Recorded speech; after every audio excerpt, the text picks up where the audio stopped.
And thanks to all of you who are joining us tonight for this really important community conversation.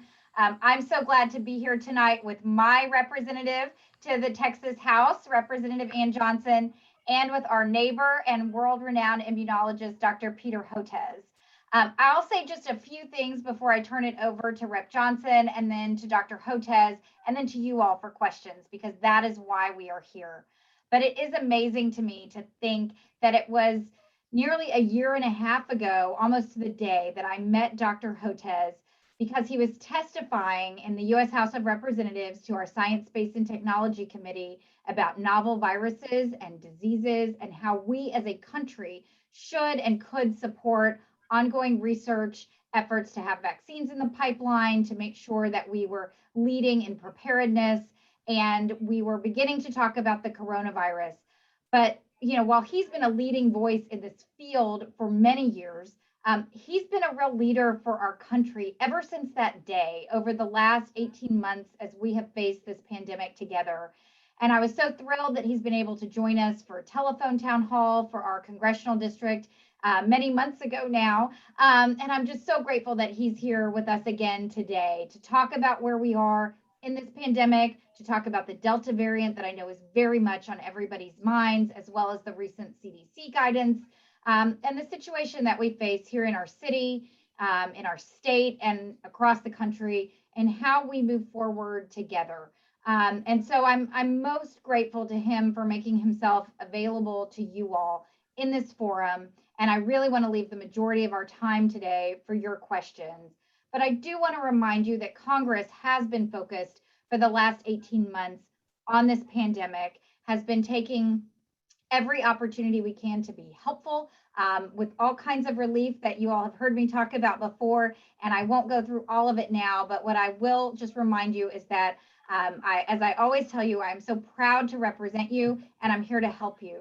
So if you have any challenges, any concerns, any questions after this discussion, please remember to reach out to me and my team in our office, because we know that this is a health crisis that has created many other crises. And of course, we're talking about the challenge in terms of unemployment, in terms of housing, getting people back to work, making sure that people are housed, making sure that our country and our communities are coming together safely and reopening safely. And there's just so much in front of us as the landscape is changing. And so it's a really wonderful opportunity to get together with these incredible leaders in our community. And I'm grateful to all of you for being here, and I'm delighted to convene this group and to be here to answer your questions. So with that, I want to turn it over to Representative Johnson for a few remarks, and then to Dr. Hotez.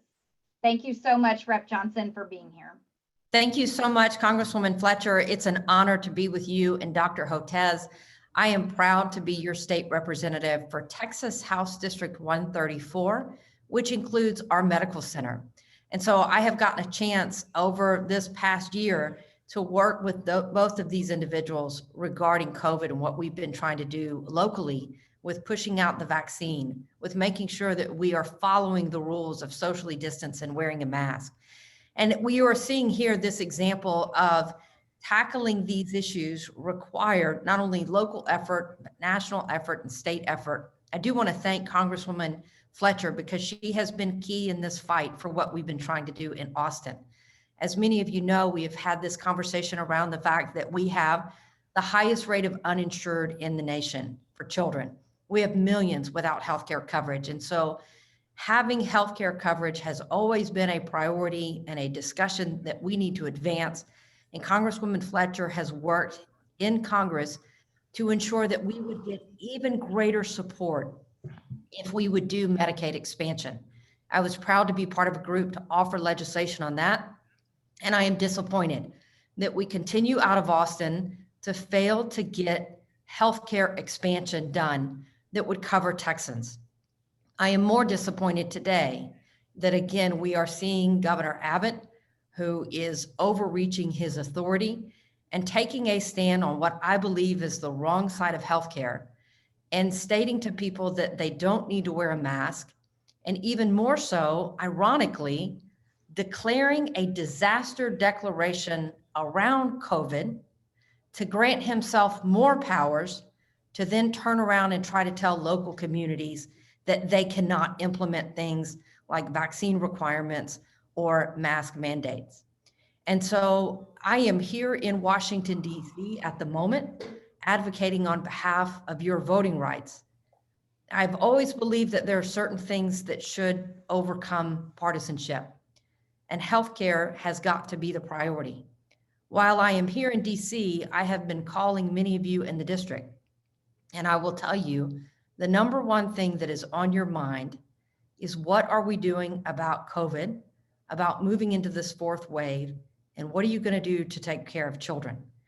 I am proud to be a group that has sent a letter to Governor Abbott asking him to not tell schools that schools can't implement their own local rules for your children's safety.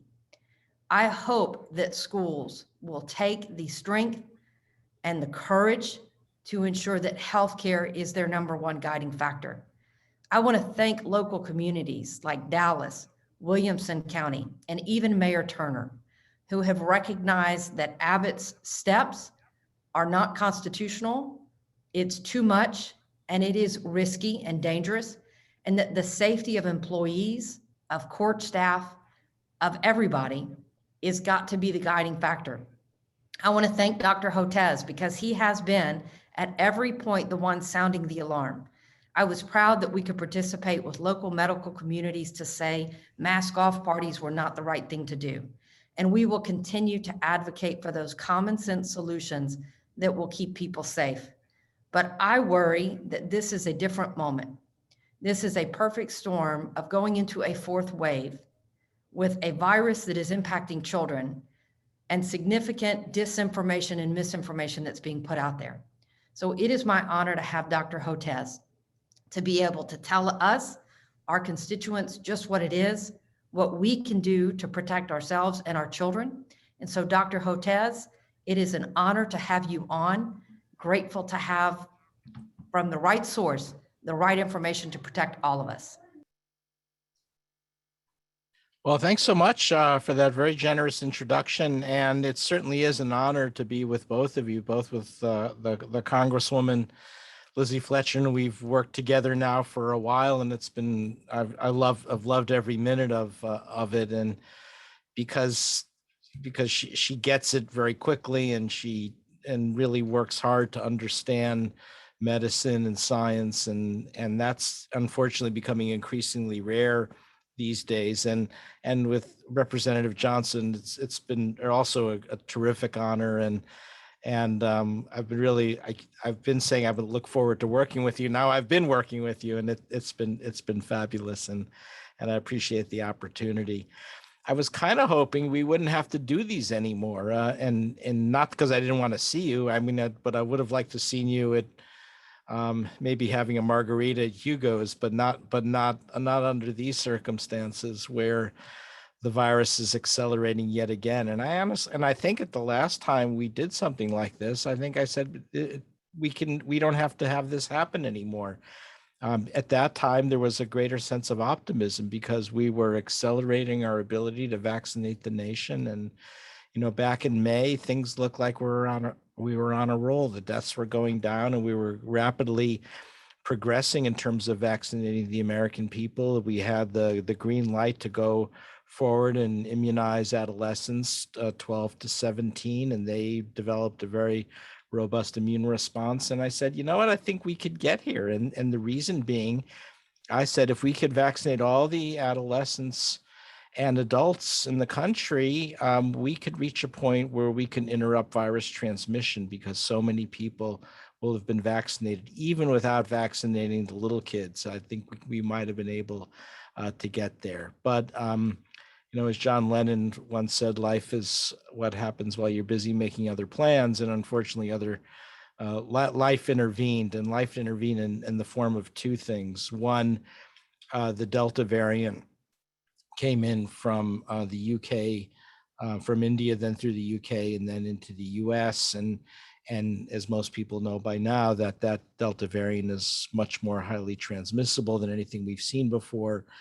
that has a reproductive number of 6 to 8. That means if a single individual gets Delta, then on average 6 to 8 other unvaccinated individuals will get it. That's 2 or 3 times higher than the original lineage. And we think we understand why now, and we could talk about that. And so that kind of raised the bar in terms of the percentage of Americans we have to vaccinate. So the more transmissible a virus agent is, the more people, the higher percentage of people need to be vaccinated. And in fact, there's even a simple equation, which you can do this at home. If you have a reproductive number of 6 to 8, the simple equation is 1 minus 1 over the reproductive number. So with measles, for instance, where the reproductive number is 12, between 12 and 15, 1 minus 1 over 15, that's how you get to something like 0.95, and you need 95% of the population vaccinated. And that's why when measles vaccination rates go below 90%, we see measles outbreaks in schools, as unfortunately we've seen that in Texas. Well, with Delta, it's 1 minus 1 over 6, 1 minus 1 over 8, gets to be about 85% of the population vaccinated. And that's not 85% of the adults, that's 85% of the whole population.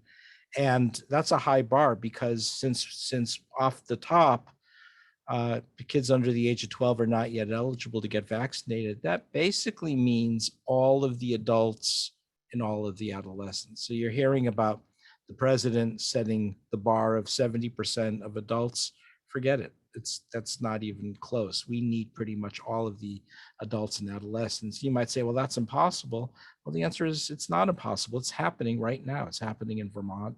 It's happening in Massachusetts. They're reaching those targets.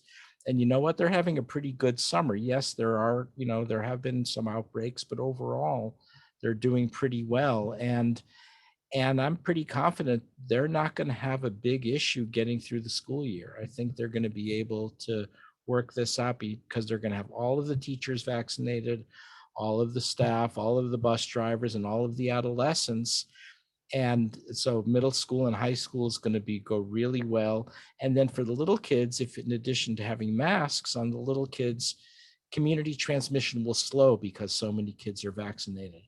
Unfortunately, we're not so fortunate. Down here in the South, we're going in the wrong direction and have been for a while, and it's actually hurting the whole country. So let me just to take a step back, let's look at the state of Louisiana right now, which is on fire. In fact, most of the South is on fire, but Louisiana is the worst affected state right now. And we're starting to see lots of young people go into the hospital. We're seeing lots of kids going into pediatric ICUs right now, and the school year hasn't even started. So how did we get there? Well, the state of Louisiana did actually an okay job of individuals over the age of 65. So when you look at the difference between the North and the South and individuals over the age of 65, it's not that bad. It's not that different. So, we're looking at maybe 80% of those over the age of 65 in Louisiana vaccinated versus 99% in the Northeast, or 95 to 99%. So a difference, no question about it, but not that dramatic a difference. Where the bottom falls out is in terms of how we're doing vaccinating young people. So we're looking at about 15, 16% of the adolescents are vaccinated in the state of Louisiana versus over 70% of the adolescents.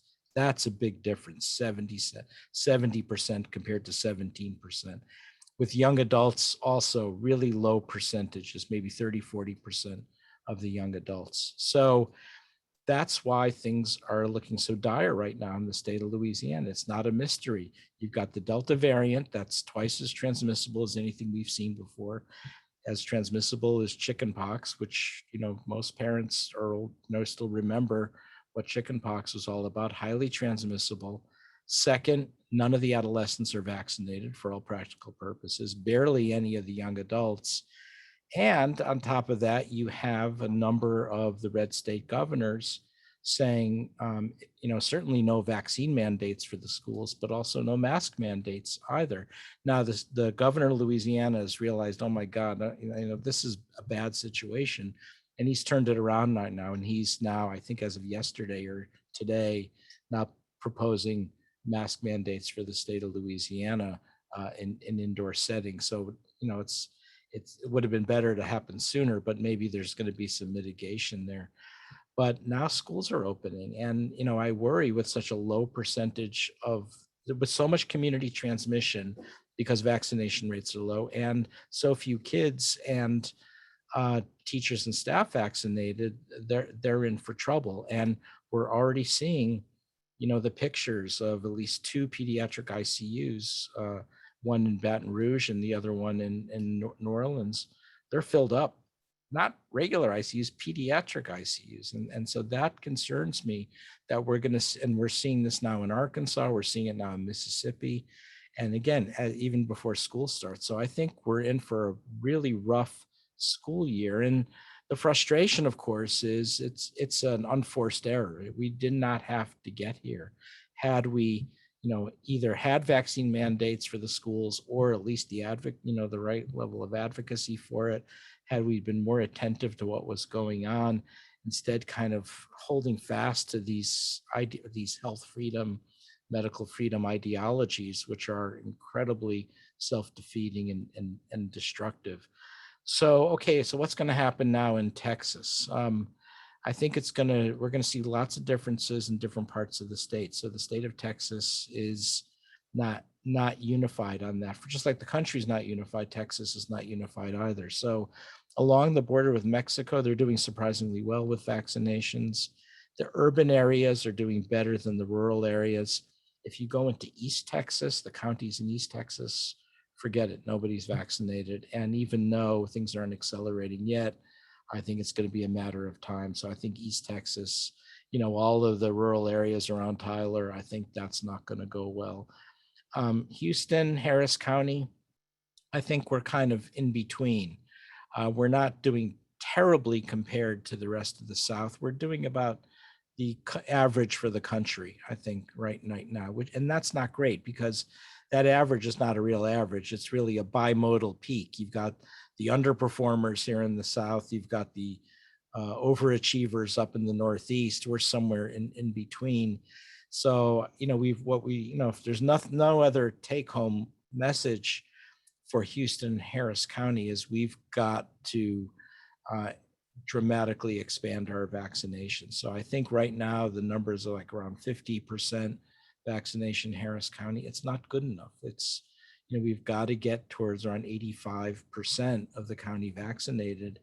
And, so that's about a, 25, say roughly a 25% difference. Well, heck, if you look at the population of Harris County, what is it, 4 to 5 million people, 20%? We got to get 1 million people vaccinated. And, this is not some abstract thing in the future. We got to do it now. And so the question is, for me, if that's the case, what do we need to do to vaccinate 1 million people now?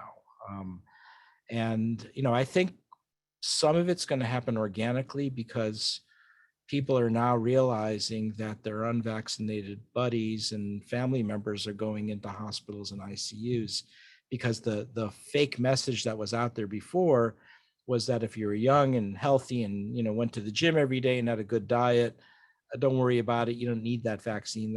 That's for old people. And of course, that's not true. It's not a substitute for virus neutralizing antibodies. I think young people are starting to get that. So there is kind of an auto correction that young people, and we have some data on that in the South, that young people are starting to get vaccinated, but it's still happening too slowly. Other than that, I think we have to really look at the schools, in-person classes. And I'm the parent of 4 now adult kids, but when my kids were little, listen, I understand the importance of in-person learning better than anyone. And I still very much support that, but we can't set up our kids to fail. We've got to give them the tools they need to succeed. And the 2 tools that we have are vaccines and masks. And so to me, if I were king of Texas, which I know I'm not, and don't have that ability, I would put in vaccine mandates for the schools, and I would put in mask mandates for the schools. But unfortunately, that's not there. But that's the best thing we can do for the kids right now, as we ramp up vaccinating the state of Texas as fast and quickly as we can. So those are our challenges. I think we have to recognize that, what are we doing? Are we promoting ideology, or are we trying to get our kids through the school year and trying to have a good quality of life? And I'll bank on the latter in any time. And so that means all hands on deck to expand vaccinations, and all hands on deck to, if we still need masks as a backstop, it's not that big a deal. Let's go forward and do that. Um, and I said, you might say, well, Dr. Hotez, is there any silver lining? Well, there is. We have done a reasonably, like the rest of the South, we've done a reasonably good job at vaccinating older Texans over the age of 65. Not perfect. In some places it's only half in some of the East Texas counties, but most of the state, probably over 3/4. So no question, we're not going to see as many deaths in this big summer surge as we saw last summer surge. But here's what you're going to see. You're going to see a lot of young people hospitalized, and that's scary. You do not want to be hospitalized with COVID. You do not want to be sitting there, and especially in an intensive care unit, with the ICU nurse saying, we don't know if we're going to have to intubate you or not, right? I mean, that I can't imagine anything more terrifying, right, than being in an ICU with COVID, not knowing if you're going to be intubated, in the hopes that it'll work out. So we're going to see that. We are going to see some pediatric ICU admissions. I just don't know how many. I think the other big unknown is we've all been hearing about long COVID. And we don't have great numbers for younger kids. But we do know, there's a very good paper in the Journal of the American Medical Association, JAMA, finding that 26% of young adults go on to have long COVID lasting more than 6 months. And that's not fun, right? It's exercise intolerance, it's shortness of breath, it's heart palpitations, maybe longer term cardiac damage. It's brain fog, and brain fog sounds sort of innocent, but it's not. Now we have MRI studies, magnetic resonance imaging studies from Oxford University, showing, at least in the 40 to 50-year-olds, that brain fog is linked to gray matter brain degeneration. And the paper, which is still in preprint form, says it looks like the cognitive decline you see in aging. And this is done by an Alzheimer's research group. So if you're a young adult, this is a time in your life when you're starting a family, or, maybe starting a mortgage on a house, or applying to graduate school, or taking your SATs. This is not a time where you want to look at cognitive impairments. And so again, the really important to stress that. I think what the bad guys do, meaning the anti-vaccine groups, what they do is they throw out the death rates, and they say, hey, look, the death rates, I get it, they're high among those over the age of 65, but look at the death rates in adolescents, they're not very high. Or look at the death rates in even young adults, they're not very high. Well, first of all, we are seeing young people get sick and very sick, because the Delta variant seems to be a little bit more severe in illness. But what you're seeing are hospitalizations and that long COVID. And that's not something that you want to think about having to deal with as a young person. So mixed picture right now, a little more dire than positive, partly because I'm really concerned that we're already seeing young people hospitalized, and the school year hasn't even started. Here, HISD, Houston Independent School District, what is it, August 23rd? In Louisiana now, I think some of the parishes are starting next week, August 9th. In Mississippi, some of the high schools started early, started last week, and they already had to shut it down because so many kids had COVID. They went back to virtual learning. And I don't want to see that happen. And we don't have to live this way. We just have to get everybody who's eligible vaccinated and masked, and recognize, it's a disappointment. This Delta variant is a bad actor.